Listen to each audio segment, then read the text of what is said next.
Con más sobre el mundo emprendedor para escuchar justamente cómo fue ese camino. Invitamos a esta conversación a Juan Pica, ex founder de Punto Partes, y a Lucas Glustman, founder de Levine o Levane, ex dLocal, que van a compartirnos diferentes. ¿Lo dije bien o más o menos? Sí, todo bien. Sí, perfecto.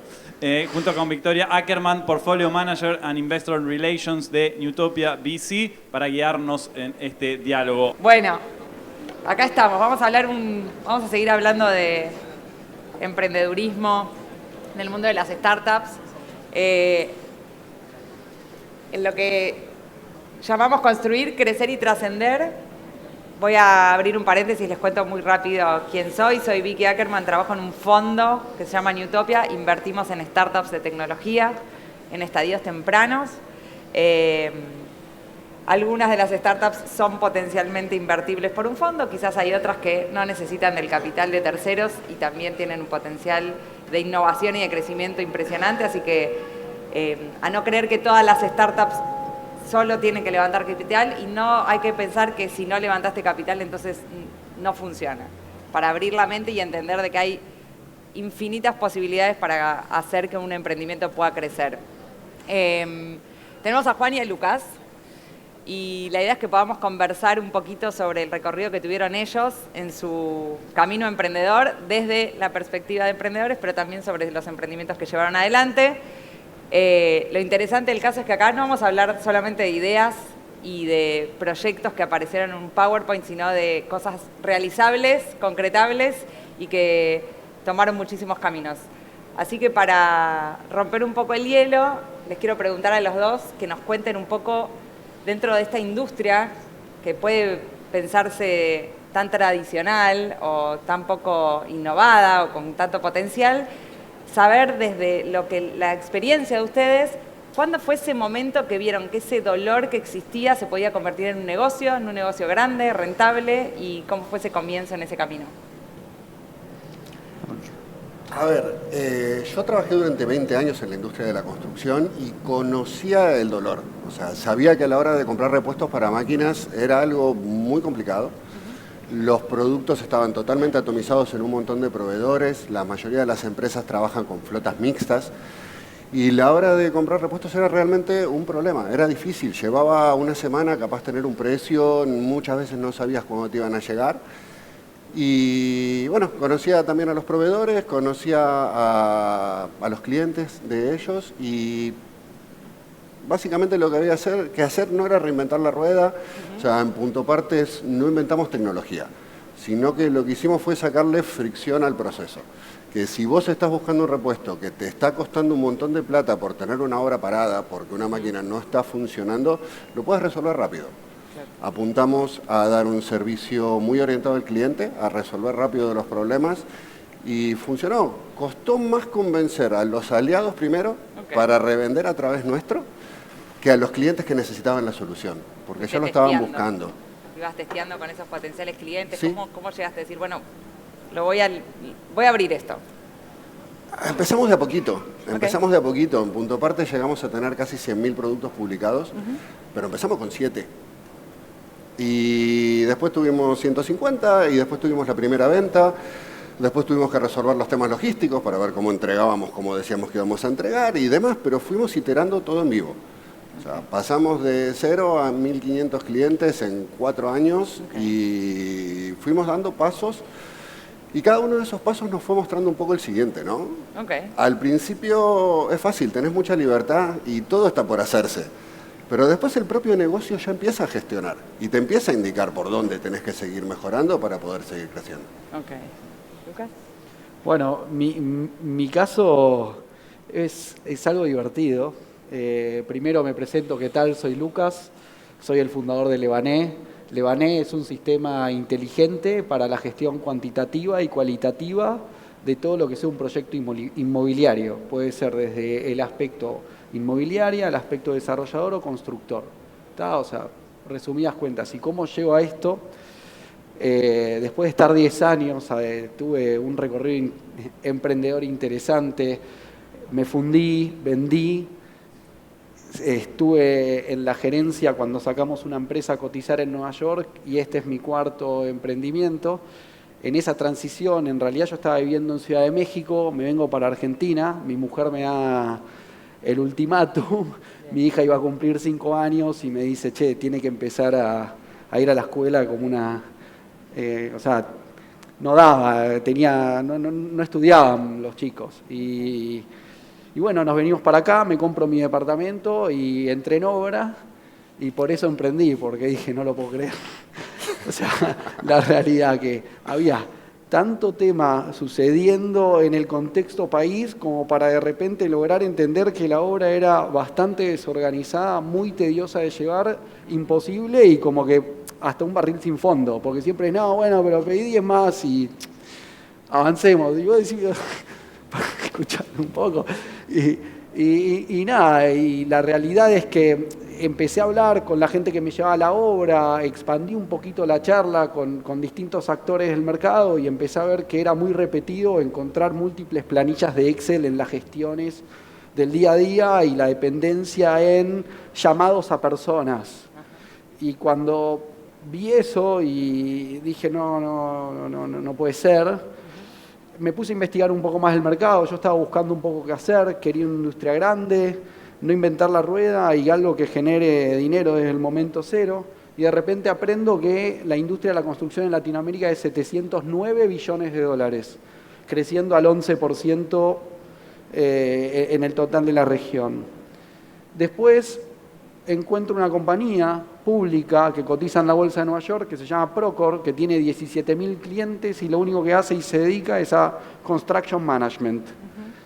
Y digo, bueno, o sea, evidentemente tengo un faro, tengo una industria grande, tengo que conocer más el dolor, entonces lo que tratamos de hacer fue conseguir primero 5 clientes para poder ir del lunes a viernes a las oficinas de estos clientes, aprender cómo operaban, y así arrancó todo. Febrero, marzo del año pasado ponemos el primer producto online y hoy, bueno, ya contamos con, gracias a Dios, más de 300 clientes que están utilizando nuestra tecnología como su sistema operativo. Y pensando un poco en el recorrido de las empresas, ¿cuáles fueron los grandes desafíos que tuvieron desde ese primer momento de idea a la concreción de la empresa y darte cuenta que ya estabas con una magnitud, a un nivel de crecimiento que requería otras cosas? A ver, una cosa es entender que la necesidad existe y ser capaz de resolverla. Y otra es ser capaz de que tus clientes entiendan que vos estás resolviendo una necesidad que siempre se resolvió de un modo, de una forma distinta. Correcto. Trabajar en la propuesta de valor fue un gran desafío. Sobre todo eso, porque la solución hacía falta y lo que necesitábamos era poder comunicarnos claramente y generar confianza en un segmento donde éramos nuevos. Eso lleva tiempo, requiere consistencia, requiere paciencia, requiere muchísimo trabajo. O sea, nosotros trabajamos mucho para poder estandarizar nuestros procesos internos, para poder mantener una empresa chica que tenía que ser sustentable desde el día cero, porque yo la hice solo con lo que tenía y el apoyo de mi familia. Bien. Entonces no podíamos perder plata. Además también creo que las empresas tenemos que generar plata y no destruir valor, ¿no? Esa es nuestra función, con lo cual se vuelve un desafío mucho más intenso. Entonces, si teníamos algo bueno, que funcionaba bien, lo que necesitábamos era poder darle escala y que nuestros clientes interpretaran claramente cómo les podíamos resolver los problemas. Fue un trabajo también de iteración, o sea, todo es ir avanzando y seguir creciendo. En un momento, en el 2023, tuvimos un año increíble donde pudimos contratar gente que nos ayudó a que nuestra marca reflejara lo que éramos en ese momento y no lo que éramos cuando empezábamos. Y cambió muchísimo, y creció mucho nuestro negocio y todo fue realmente diferente, pero nuestro principal punto fue ese, o sea, convencer a gente suficiente de que éramos una solución mejor que lo que ya existía. No fue tan difícil, pero sí requirió mucho trabajo y paciencia. La vida del emprendedor. Sí. ¿Qué desafíos? Todos. O sea, es muy difícil todo.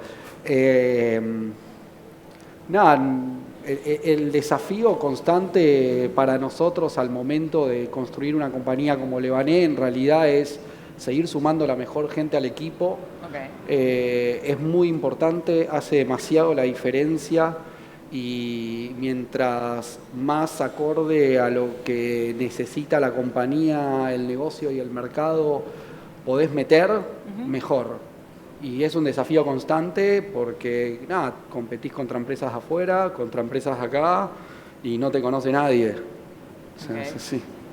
Pensando en los clientes o los aliados y los puntos de fricción, ¿no?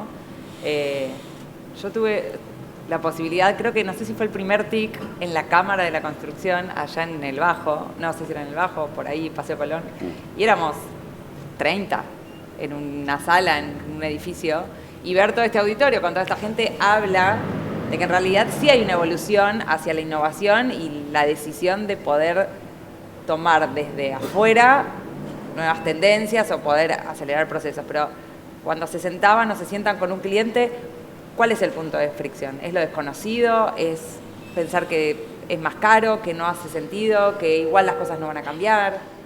No, a ver si querés puedo arrancar ahí. Vale. En nuestro caso es muy notoria la propuesta de valor, el agregado, la necesidad y que se cumple. Tenemos mucho desafío en la gestión del cambio. O sea, nosotros nos enfrentamos constantemente a la gestión del cambio en organizaciones bastante extensas muchas veces, con todo, o sea, con lo difícil que es. Pero bueno, o sea, siempre orientando el cambio hacia resultados nos viene funcionando. Cada vez intentamos ser mejores con eso y tratamos de que el producto también acompañe, de que no sea tan, o sea, que cada vez sea más accesible el agregado de valor sin que nadie te lo tenga que mostrar dónde está, que es la complejidad de... Nosotros armamos un sistema que es vertical a toda la compañía. Entonces tenés un montón de cosas sucediendo ahí para terminar en un dashboard que no necesitas tener gente que te mantenga cosas, o sea, se arma todo y vos podés tener tus cosas personalizadas. Pero bueno, el tema es el streamline de la línea, de la información y como cruzás mucha organización, o sea, cuando llegás a tope, ahí hay un desafío de que te encontrás con muchos equipos y subequipos trabajando de sus distintas maneras y con sus distintas formas de medirse y es difícil y lidiar con eso es un gran desafío para nosotros. El mayor desafío es como top-down, tiene que ver como la gerencia es la que ayuda al cambio, o en realidad es desde los propios usuarios de la plataforma. Viene más desde los usuarios, porque el usuario, o sea, no importa si es más fácil o es más difícil o lo que sea, termina no significando, termina que está cambiando la manera de hacer las cosas que venía haciendo hace no sé cuánto tiempo. Okay. Entonces eso es muy difícil y no importa si es mejor o peor, porque no se termina tratando de eso muchas veces. Y va más allá de si la gerencia está de acuerdo con que se establezcan nuevos procesos. O sea, sí ayuda una gerencia presente y presionando, pero si el cambio, si abajo no championás con alguien, no funciona tampoco. Pero ¿quién te contrata? Depende de la compañía. Hay compañías más inclusivas y menos.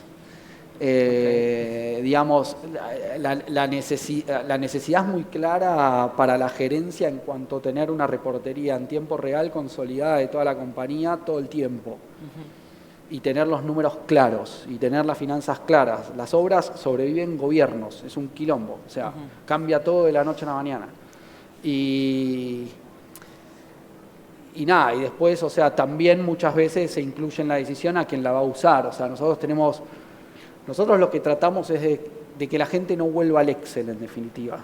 Y en ese que no vuelva al Excel tenemos muchas funciones que están repiolas, pero el tipo está acostumbrado a cargar su fila de Excel. Correcto.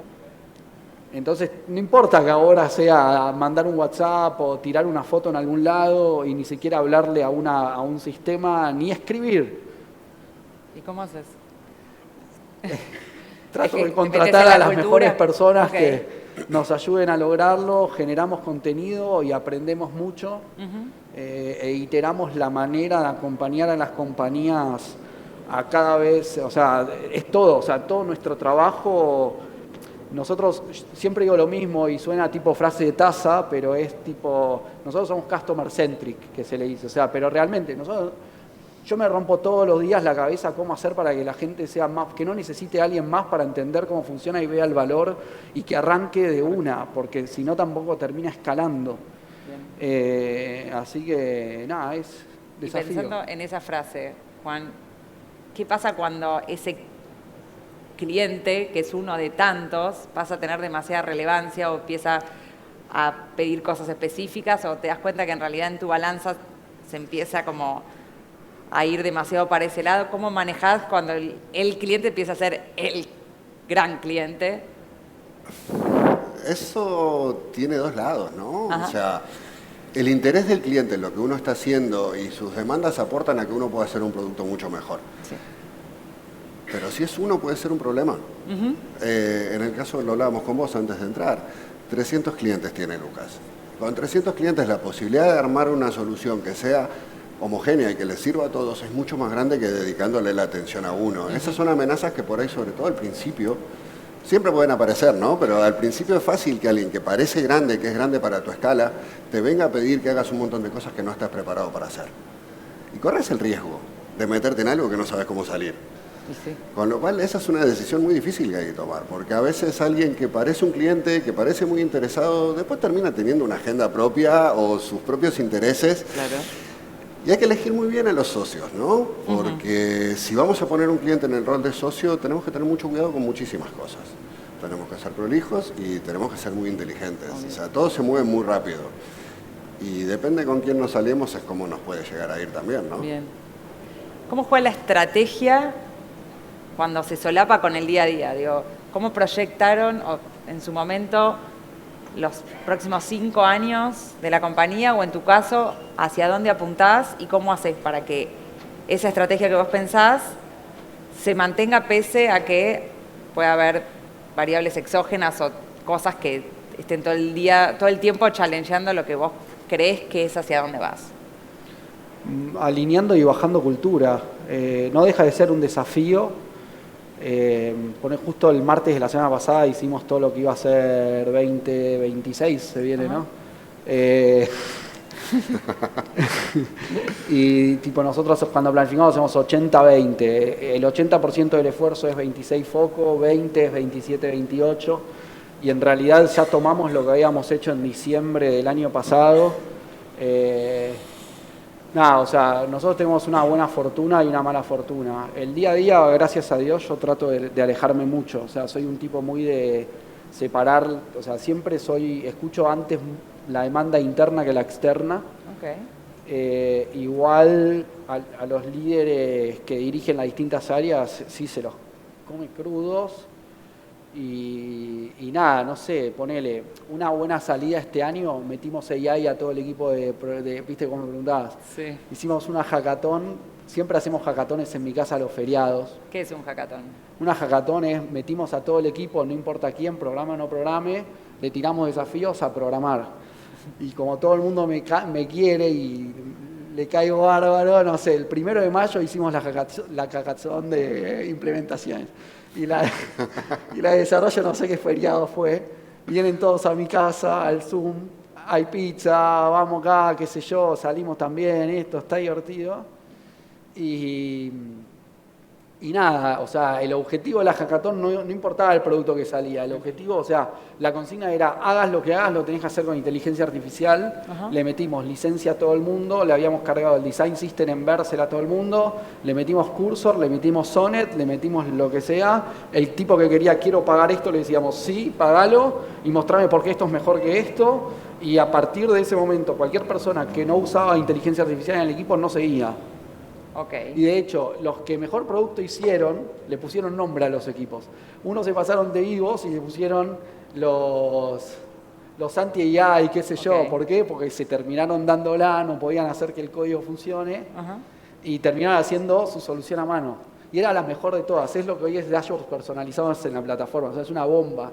Vos podés tirar gráficos, agrandarlos, todo. No, bueno, último, le dijimos. Porque sí, o sea, todo bien, pero la idea justamente se trataba de cambiar. Claro, no cumpliste la consigna primera, que era hacer todo con inteligencia artificial. Chica, te jactás de eso y le pones así el nombre al equipo. ¿Qué querés que haga? O sea, tío. Y te siguen yendo. No, sí, no, bárbaro. O sea, ahora sí lo usan, qué sé yo, porque además cuando me ven a mí me gastan ya, ¿viste? No, mirá esto, mirá lo que aprendí.